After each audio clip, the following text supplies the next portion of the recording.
Observational studies like these, suggesting dairy might not be so bad, can be confounded by extraneous factors, such as the fact that people who eat more cheese tend to be of higher socioeconomic class.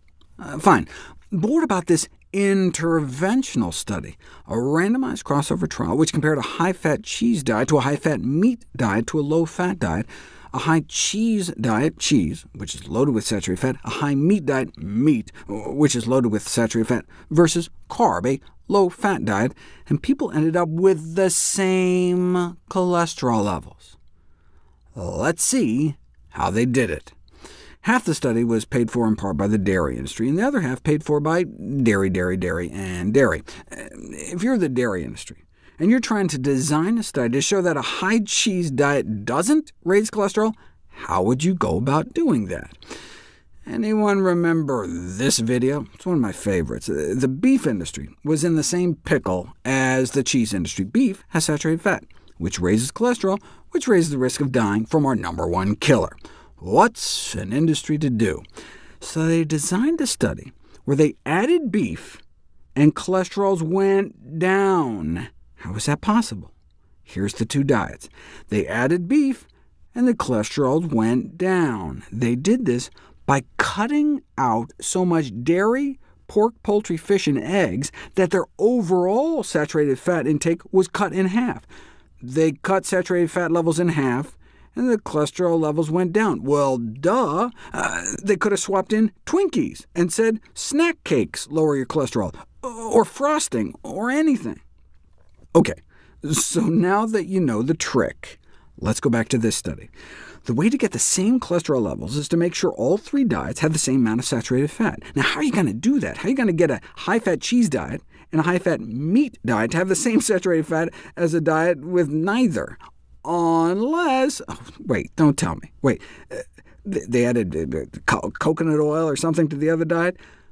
They added so much coconut oil and cookies to the so-called low-fat diet that they all had the same amount of saturated fat, and voila!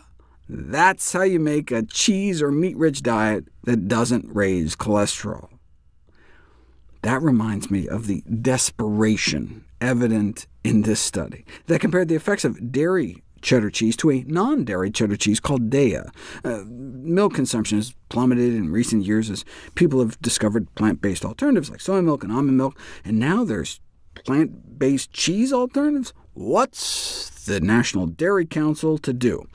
How are you going to design a study that shows it's healthier to eat cheese? Design a study where cheese causes less inflammation than the vegan alternative. They got their work cut out for them. Daiya is no health food by any stretch, but definitely 3 times less saturated fat than cow cheese. So I give up. How could you possibly show more inflammation from Daiya?